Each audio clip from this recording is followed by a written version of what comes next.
So I'm at the Mike O'Callaghan Pat Tillman Memorial Bridge here in Nevada, Las Vegas. Well, Nevada, Arizona border, rather. Little plaque here, just talking about the people involved.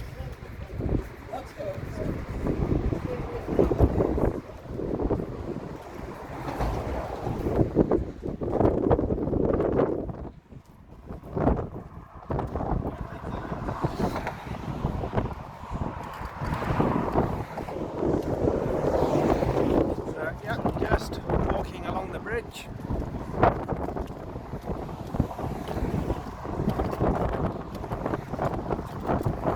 And on the left is Hoover Dam. This is a very windy bridge. I guess because the wind is just funneled through the river here, between the cliffs.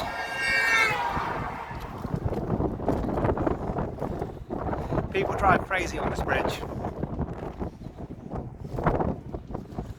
You can see the dam in all its glory and the water rings. So, bridging greatness and some bridge facts here. Construction 2005, 2010.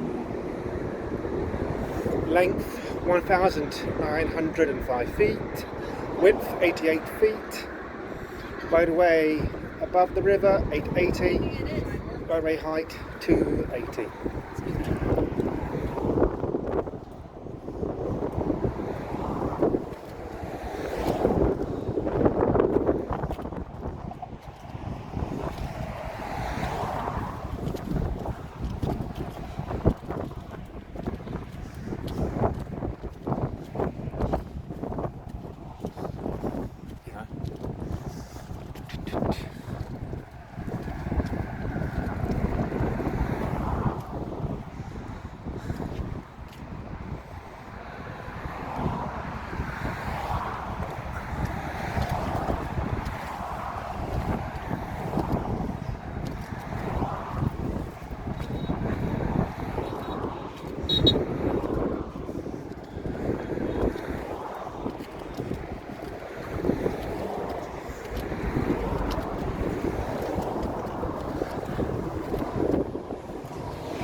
Another fact of some bridge. Project was completed on the original 240 budget. The project's funding reflected the federal and state partnership necessary to complete the project. So 100 million from federal funds, 100 million from the Arizona and Nevada Bond Fund. Arizona and Nevada each pay 20 million.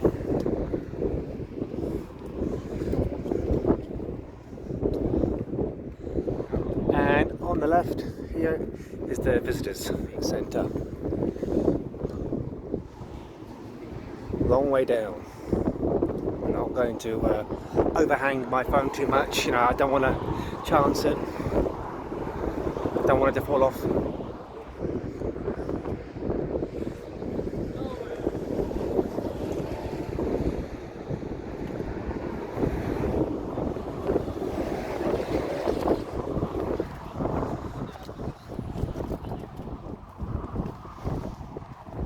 So over here is parking at the very top. There is some free parking. Usually it is a bit of a rip-off, but it is what it is, Hoover Dam.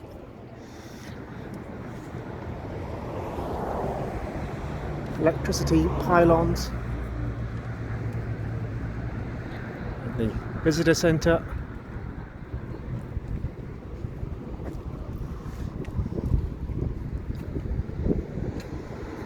carry on walking.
Let's carry on.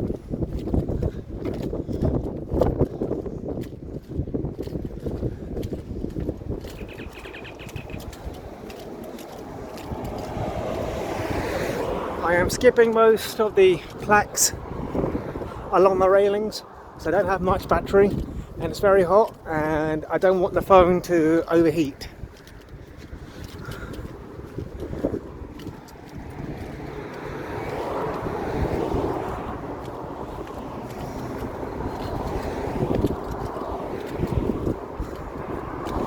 I remember before this bridge was built,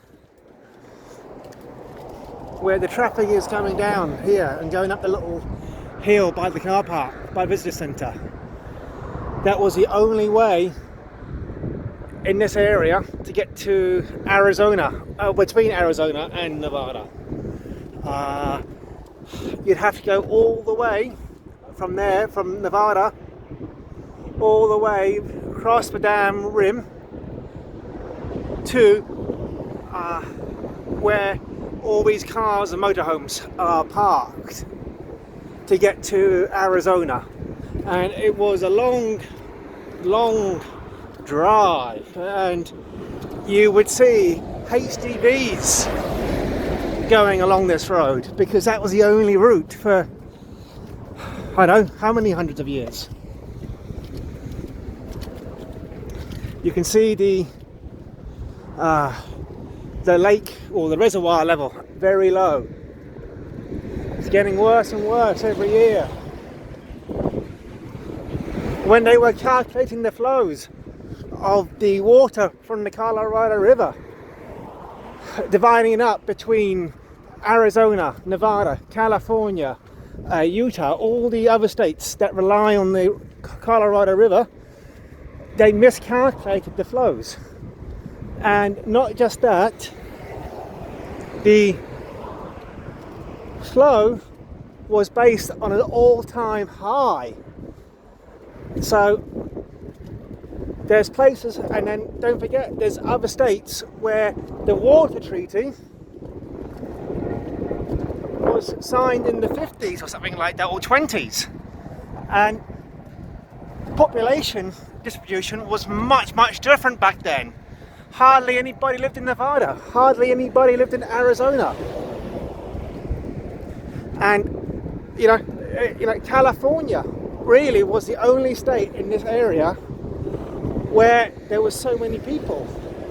So California got huge water rights, and now California is still desperate for more and more water. But there isn't enough water because Nevada needs the water, Arizona needs the water. There isn't enough water to go around. and the water that is already allocated is not enough. And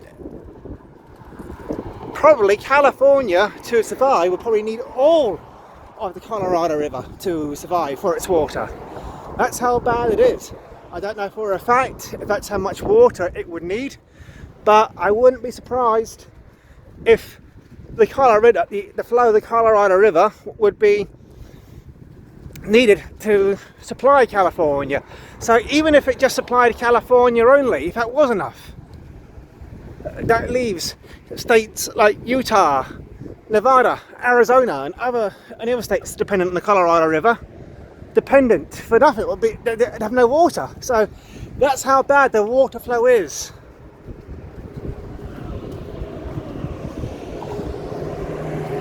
Oh, lovely chewing gum wall. The wall of chewing gum. What a beautiful, beautiful, beautiful sight. So we're going to walk back again. We'll see what happens with the phone. See if we have enough battery, if the phone is cool enough to record. That's like over there, the pinkish, the rocky colour building is the car park, and over there is the actual visitor centre, and behind it are the spillways. So there's two spillways, one on the left and one on the right. We'll go look at it later, but that was when the dam was full. You can see the ring marks. It would overflow into there and go into diversion tunnels, but it's not been needed for at least 20 years now.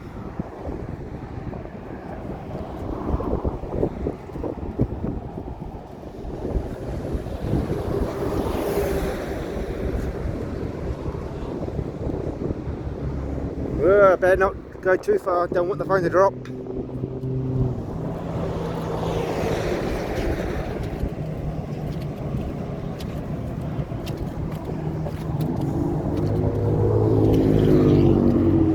So this road, this bridge now just essentially carries all the traffic east and west of Arizona and Nevada. Now the dedication plaque here.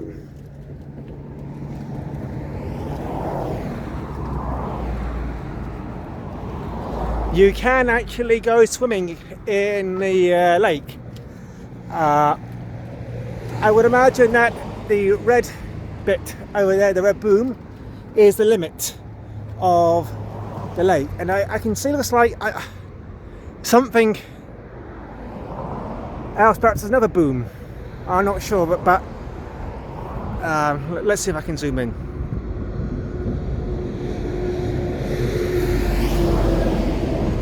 So not the red thing, but this white thing between the buildings in front of the red boom. I'm not sure what that is. I've never seen it before.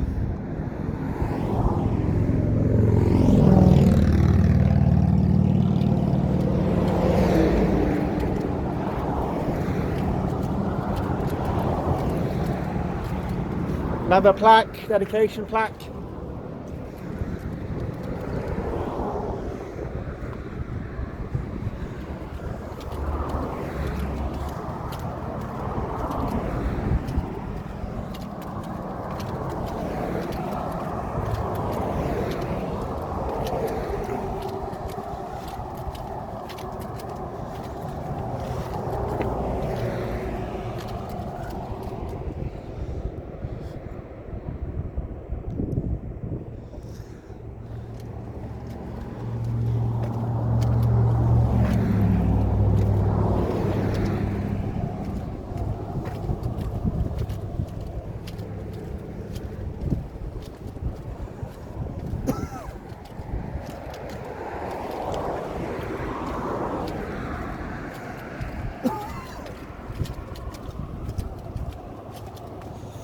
You can see all the electrical infrastructure, the pylons.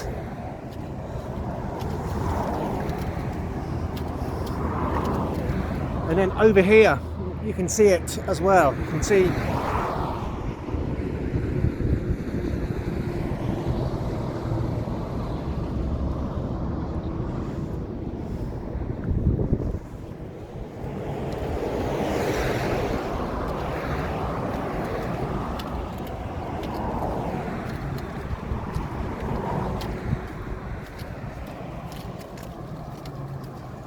I'm like, please don't put us there.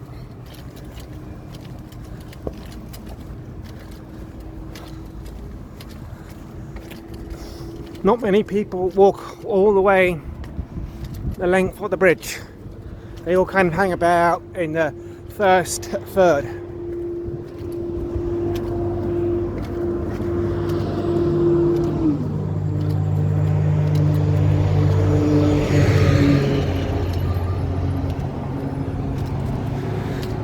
It is currently free to get to Hoover Dam, free to walk across the bridge, but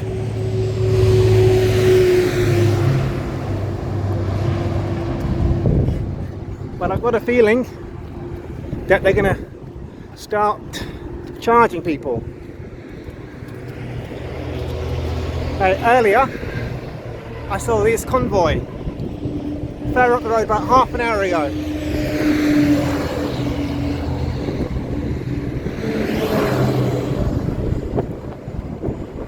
Earlier they were carrying a tank. I don't know if it is the military.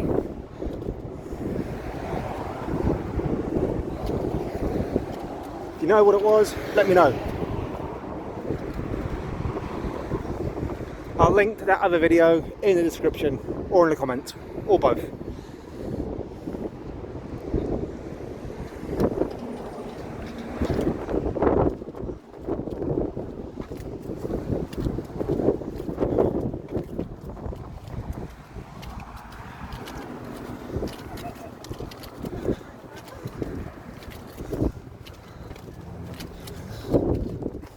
So it's taken about 20 minutes to walk from the start of the bridge to about halfway, 2/3 across the bridge. So if you want to stop, take photos, walk the length and back, give yourself at least half an hour.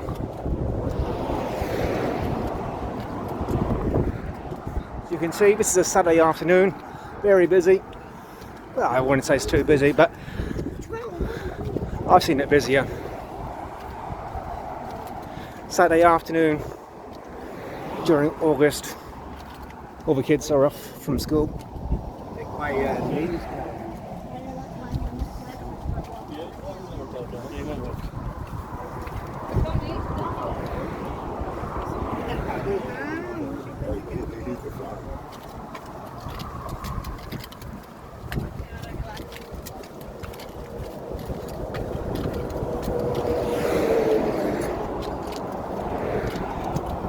Dedication plaque.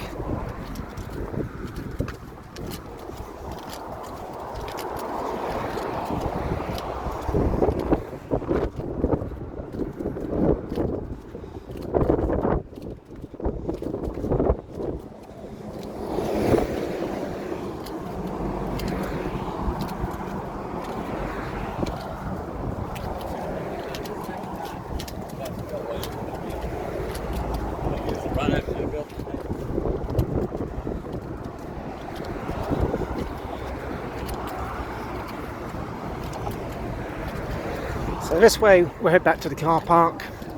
The car park, there are some vending machines and some septic toilets, just the toilets that you'd get in a normal national park here in the US. There's no flushing, no running water in these toilets. There are urinals in them and a sit-down loo. Vending machines sell water. You can probably go to the visitor museum, the visitor centre, you probably could go there, pick up a sandwich, pick up a cold drink, something like that over there. I'm not sure, I have never been there. All the amount of times I've been to Hoover Dam, I've never been inside. Well, you probably won't believe me, you wouldn't know anyway.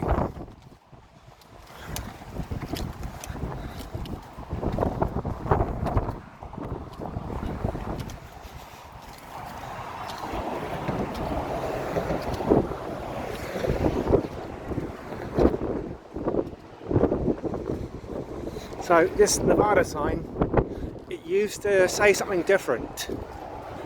I can't remember what it used to say. Probably said Nevada, something like that. Welcome to Nevada. I will dig out a photo and I will put it in the video.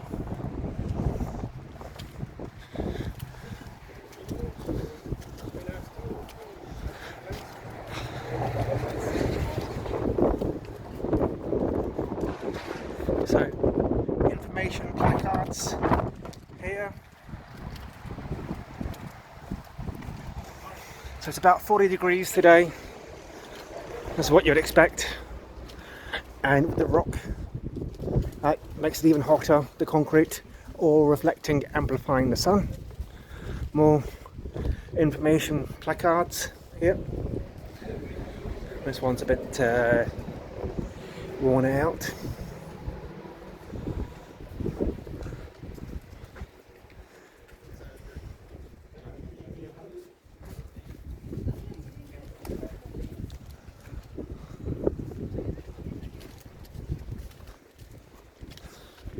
So these are toilets down there, and there are vending machines as well.